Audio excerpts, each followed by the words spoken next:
Welcome to Meena Shiva Maths exercise 1.4 page 25. இன்னைக்கு நம்ம இந்த எக்ஸசைஸ் தான் பார்க்க போறோம். ஆனா இதுக்கு முன்னாடி நமக்கு என்ன தெரிஞ்சிருக்கணும்னா ஃபங்க்ஷன் பத்தி தெரிஞ்சிருக்கணும். ஒவ்வொரு function 1 to 1 function, many to 1 function, அப்புறம் on to function, into function. நமக்கு பேஜ் நம்பர் 20ல எல்லாம் கிளியரா இருக்கு. இந்த பேஜை மட்டும்தான் நம்ம ஞாபகம் வச்சுக்கணும். மற்றது எல்லாமே குழப்படி பண்ணும். அதனால 1 to 1 ஃபங்க்ஷன் அப்படின்னு சொன்னா எலிமெண்ட் ஏல இருக்க ஒவ்வொரு எலிமெண்ட்டுக்கும் பில இமேஜ் இருக்கணும். இப்ப பாருங்க, 1 image A, 2 image B, 3 image D, 4 image C. அப்ப ஒவ்வொரு எலிமெண்ட் ஏலைக்கும் ஒரு இமேஜ் பில இருக்கணும். அப்படி இருந்தா அது 1 to 1 ஃபங்க்ஷன். ஒவ்வொரு எலிமெண்ட்டுக்கும் ஒரு இமேஜ், ஒவ்வொரு எலிமெண்ட்டுக்கும் ஒரு இமேஜ். இப்ப மெனி டு 1 சொல்லும்போது ரெண்டு எலிமெண்ட் ஏல இருக்கிறதுக்கு ஒரே இமேஜா இருக்கலாம். இப்ப 1 சரி, 2 சரி, 2 சரி, 1 2 ரெண்டுக்குமே ஒரே இமேஜ் ஏ இருக்கு. அப்ப மெனி, அதாவது 2க்கு இருக்கலாம், 3க்கும் கூட ஏ இருக்கலாம், 4க்குமே கூட ஏ இருக்கலாம். அதான் many to 1 function. 2 or more elements of A have same image. 2 or more elements of A have same image. ஒரே இமேஜ் இருந்தா, 2-3 எலிமெண்ட்ஸ் இன் ஏக்கு ஒரே இமேஜ் இருந்தா அது many to 1 ஃபங்க்ஷன். அடுத்து on to ஃபங்க்ஷன் அப்படின்னு சொல்லும்போது 1 ஃபங்க்ஷனும் இருக்கும், on to ஃபங்க்ஷனும் இருக்கும். அப்படி இருந்தா சாரி 1 ஃபங்க்ஷனும் இருக்கும், many to 1 ஃபங்க்ஷனும் இருக்கும். அப்படி இருந்தா அதை on to ஃபங்க்ஷன் அப்படின்னு நம்ம சொல்லுவோம். சரியா? அதே மாதிரி into ஃபங்க்ஷன் அப்படின்னு நம்ம சொல்லும்போது ஒவ்வொரு இமேஜுக்கும் ஒரு ப்ரீ இமேஜ் இருக்கும். ஆனா சில இமேஜுக்கு ப்ரீ இமேஜ் இல்லாம தனியா பிஎஃப்னு இருக்கு. இதுக்கு ப்ரீ இமேஜ் இருக்கா? இல்ல. அப்படி இல்லை அப்படின்னா அது into ஃபங்க்ஷன். அதுதான் எப்படி சொல்றாங்கன்னா, there exists at least one element in B which is not the image of any element of A. அதாவது இது எதுக்குமே இமேஜ் இல்லை. இந்த 4 எலிமெண்ட்டுக்கும் இங்க இமேஜ் மேப் ஆயிடுச்சு. ஆனா இந்த இமேஜுக்கு எந்த எலிமெண்ட்டும் இல்லை. அப்படி இருந்துதான் இது into ஃபங்க்ஷன். ஓகேயா? Have you understood? இப்போ horizontal line test, vertical line டெஸ்ட்னு 2 இருக்கும். இந்த டெஸ்ட் எதுக்கு பண்றோம் அப்படின்னு சொன்னா, இப்போ அவங்க ஒரு பிக்சர் கொடுக்குறாங்க அப்படின்னு சொன்னா நம்ம ஹரிசாண்டல் லைன் இப்படி வச்சு பார்க்கும்போது இங்க இந்த ஒரு பாயிண்ட்ல மட்டும் மீட் பண்ணுச்சுன்னா அது ஃபங்க்ஷன். இப்ப 2-3 பாயிண்ட், இப்ப இங்க இது ஒரு பாயிண்ட், இது ஒரு பாயிண்ட், இது ஒரு பாயிண்ட், 3 பாயிண்ட்ல மீட் பண்ணுச்சுன்னா it is not a function. இப்ப இங்க பாருங்க, ஹரிசாண்டல் லைன் போட்டோம், ஒரே ஒரு பாயிண்ட்ல மீட் பண்ணுது, அப்ப இது ஃபங்க்ஷன். இது மாதிரி நமக்கு பிக்சர்ஸ் எக்ஸசைஸ் 1.4ல ஃபர்ஸ்ட் கொடுத்துருக்காங்க. அதை நம்ம பார்க்க போறோம். Determine whether the graph given below represent functions. Give reasons for your answers concerning each graph. இப்ப 4 sums கொடுத்துருக்காங்க. இது x axis, இது y axis. எப்போதுமே horizontal line x axis, vertical line y axis. ஒரு ஃபிகர் இப்படி கொடுத்துருக்காங்க இல்லையா? இப்ப இதுக்கு நம்ம ஹரிசாண்டல் லைன் டெஸ்ட் பண்ணக்கூடாது, வெர்டிக்கல் லைன் டெஸ்ட் பண்றோம். இப்ப இந்த லைனுக்கு நேர நீ வச்சு பாருங்க. இந்த பிக்சர் அவங்க கொடுத்ததுல எத்தனை பாயிண்ட்ல மீட் பண்ணுது? இப்படி நம்ம கோடு போட்டோம்னா 2 பாயிண்ட்ஸ்ல மீட் பண்ணுதா? 2 பாயிண்ட்ஸ்ல மீட் பண்ணுது. அப்ப it is not a function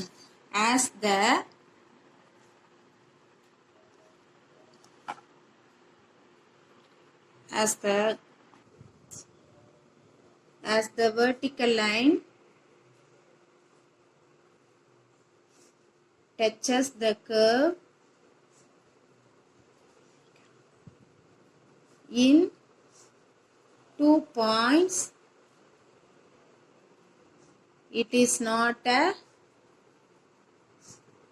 function. இப்போ செகண்ட் ஒன் பார்க்குறோம். இதுக்கு வெர்டிக்கல் லைன் நம்ம வரைகிறோம். வரைஞ்சோன்னா இங்க என்ன இது? it touches in only one point, therefore it is a function. The vertical line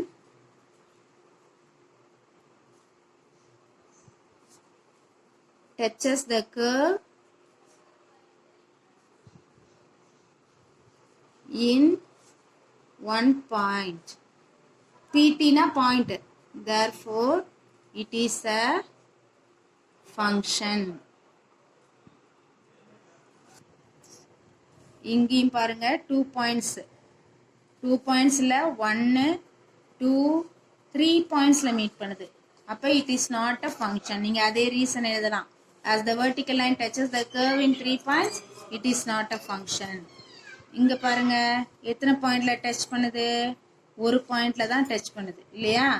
vertical line வந்து ஒரே ஒரு பாயிண்ட்ல டச் பண்ணுச்சுன்னா it is a function. it is a function. third one நான் ஆன்சர் சொல்லிட்டேன், நீங்க எழுதிக்கோங்க. ஏன்னா இந்த லைன் touches 3 points, அப்ப it is not a function. Let f from a to b be a function defined by f of x is equal to x by 2 minus 1, where a is equal to 2, 4, 6, 10, 12, b equal to 0, 1, 2, 4, 5, 9. Represent f by set of ordered pairs, a table, an arrow diagram, a graph. இப்போ அவங்க என்ன சொல்லியிருக்காங்க, function a to b சொல்லியிருக்காங்க. f of x எப்படி கொடுத்துருக்காங்கன்னா x by 2 minus 1 கொடுத்துருக்காங்க. நம்ம இப்போ ஏல இருக்க எலிமெண்ட்ஸ் 2, 4, 6, 10, 12 வந்து x இருக்க இடத்துல சப்ஸ்டியூட் பண்ணி நம்ம வந்து அதோடைய f of x என்ன வருதுன்னு நம்ம பார்க்க போகிறோம். First f of x is equal to x by 2 minus 1. First 2 substitute பண்ணுவோம், எக்ஸுக்கு பதிலாக 2 சப்ஸ்டியூட் பண்ணும்போது f of 2 is equal to x இருக்க இடத்துல 2 போடுறோம், 2 by 2 minus 1. அப்போ என்ன ஆகும், 2 2 கேன்சல் ஆகி 1 minus 1 0. அப்போ 2 வரும்போது 0. சரியா, 2 2. இப்போ x equal to 2 வச்சு செய்துட்டோம். x equal to a எலிமெண்ட்ல 4 இருக்கு, நெக்ஸ்ட் 4 போடுறோம். f of 4 is equal to xக்கு பதிலாக என்ன போட போகிறோம், 4 by 2 minus 1. அப்போ 2ம் 4ம் கேன்சல் பண்ணலாம், 2 டேபிளில் 2 டைம்ஸ், இப்போ 2 minus 1 அப்படின்னு வரும். அப்போ 1. அப்போ 4 இருக்கும்போது 1. ஓகேயா. அடுத்து எக்ஸுக்கு எதை போடணும், 6 போடணும். x equal to 6. இப்போ நம்ம x is equal to 4லாம் வச்சு போட்டோம் இல்லையா. x is equal to 6, x is equal to 10, 12 இதெல்லாம் நான் போட்டிருக்கேன். இப்போ இதெல்லாம் சைடில் நம்ம வந்து ப்ராக்கெட்டில் ஆர்டர்ட் பேர்ஸாக எழுதி வச்சுருக்கோம். நமக்கு ஃபஸ்ட்டு சப்டிவிஷனை என்ன கேட்டிருக்காங்க, set of ordered pairs. Set of ordered pairs. அப்போ ஆர்டர்ட் பேர்ஸில் இது ஃபுல்லாக எடுத்து எழுத வேண்டியதான். ஃபஸ்ட் என்ன இருக்கு, 2, 0. அடுத்து 4, 1. அடுத்தது 6, 2.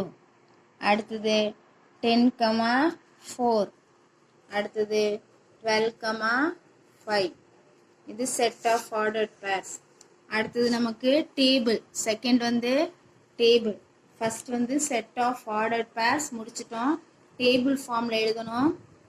டேபிள் அப்படின்னு போடுங்க. டேபிள் ஃபார்மில் போடும்போது எக்ஸு எஃப் ஆஃப் எக்ஸ் அப்படின்னு நம்ம போடணும்.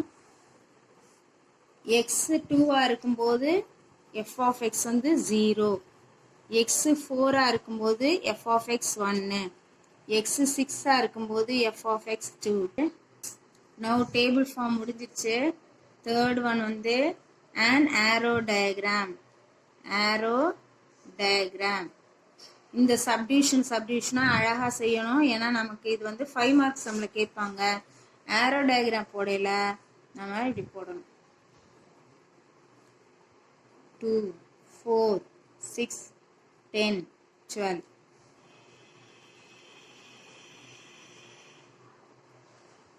இங்கே வந்து 0, 1, 2, 4, 5. இது எலிமெண்ட்டு. இது பியில் இருக்க எலிமெண்ட்ஸ். 2 வந்து 0க்கு, 4 வந்து 1. ஆரோ டயக்ராம் முடிஞ்சாச்சு. லாஸ்ட் ஒன் வந்து கிராஃப் மெத்தட். கிராஃப். கிராஃப் உங்களுக்கு தெரியும். X axis, y axis, horizontal line x, x dash, y, y dash. இப்போ ஏல இருக்க எலிமெண்ட்ஸ் பார்த்தா 2 4 6 10 12 இருக்கா, அதனால் நம்ம 0 2 4 6னே எடுத்துடலாம் ஸ்கேலு. இது கோஆர்டினேட் ஆக்சிஸ் 2 4 6 8 10 12 2 4 6 8 10 12. இங்கே பார்த்தா ஒன்று ஒன்றா எடுக்கலாம். 1 2 3 4 5. ஃபஸ்ட்டு 2 0 இந்த பாயிண்ட்டு, அடுத்து 4 1 இந்த பாயிண்ட்டு 4, 1, அடுத்து 6 2 6, 2, அடுத்து 10 4 இங்கே வரும் 10 4, அடுத்து 12 5 12, 5. இப்போ இதை நம்ம ஜாயின் பண்ணோன்னா ஒரு ஸ்ட்ரெயிட் லைன் வரும். இதுதான் கிராஃப். ஆக இது அடிக்கடி கேட்கக்கூடிய கொஷின். எல்லா ஃபார்ம்லையும் நம்மளை எழுத சொல்லுவாங்க. 5 மார்க்ஸ் சம், ஈஸியாக நம்ம 5 மார்க் வாங்கிடலாம். Represent the function f is equal to 1, 2, 2, 2, 3, 2, 4, 3, 5, 4 through an arrow diagram, a table form, a graph. இது வந்து ப்ரீவியஸ் சம் செகண்ட் சம் போட்ட மாதிரியே தான். அதில் நம்ம வந்து இந்த ஆர்டர்ட் பாஸை கண்டுபிடிப்போம் எஃப் ஆஃப் எக்ஸை. ஆனால் இங்கே வந்து ஃபங்க்ஷன் கொடுத்துட்டாங்க. நான் ஏன் இதை திரும்ப போடணும்னு பார்க்குறேன்னா, இங்கே வந்து நம்ம செகண்ட் எலிமெண்ட் இருக்கு இல்லையா, எலிமெண்ட்ஸ் இன் ஏயும் எலிமெண்ட்ஸ் இன் பியும் போடும்போது இங்கே 2 திரும்ப திரும்ப வருது. மெனி டு ஒன் ஃபங்க்ஷன் மாதிரி இருக்கு. அதனால இப்போ நான் ஆரோ டயக்ராம் போடுறேன் பாருங்க. an arrow diagram.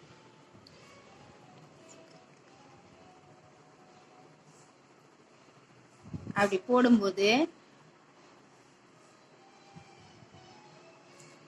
A first உள்ளதெல்லாம் எழுதுவோம்.